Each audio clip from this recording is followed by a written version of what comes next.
আজকে মশলাদার আলু পটল ভাজা রান্না করব। এটা যদিও একটা ভীষণ সাধারণ রান্না, তোমরা সবাই জানো, তাও আমি বলছি আমি যেরকমভাবে করি সেটা তোমাদের সামনে দেখাচ্ছি। তেল দিয়েছি, তেলটা গরম হয়ে আসুক, তখন পাঁচফোড়ন দেবো। এই যে পাঁচফোড়ন দিলাম। এবার আমি আলু আর পটলটাকে মোটা মোটা করে কাটি। এই ভাজাটাতে আলু আর পটলটাকে মোটা মোটা করে কাটলে ভালো লাগে, বা অর্ডার দিয়ে খেতে খুবই ভালো লাগে।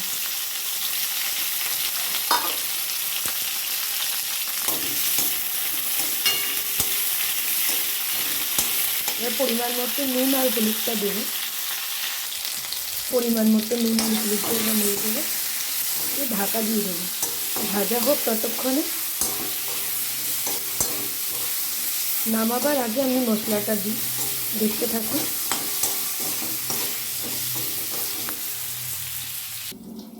এবার বন্ধুরা আমি মশলাটা দিয়ে দেবো। দেখতেই পাচ্ছ আলু আর পটলটা খুব সুন্দরভাবে ভাজা হয়ে গেছে। এটার মধ্যে আছে ধনে গুঁড়ো, জিরে গুঁড়ো। এই মশলাটা দিয়ে ভালো করে মাখিয়ে নেব।